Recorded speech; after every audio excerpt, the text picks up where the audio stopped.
হয়েছে আমাদের সকল শ্রমিক ভাইদেরকে, সকল মেহনতি মানুষদেরকে শ্রমিকের লাল সালাদ।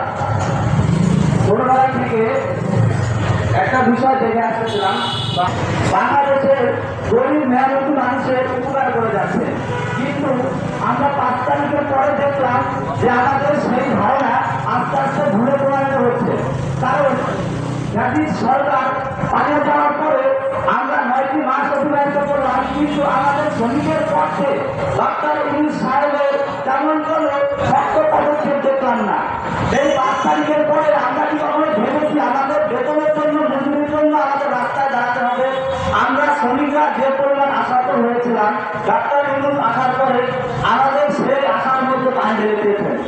ডক্টর ইউনূস সাহেবকে বলতে চাই, এই দেশে 7.5 কোটি শ্রমিক, 7.5 কোটি শ্রমিক, 7 কোটি শ্রমিক রেখে আপনি সংস্কারের পথে হাঁটছেন। শ্রমিকের পক্ষে কোনো সংস্কার আমরা দেখতেছি না, তেমন কার্যকর।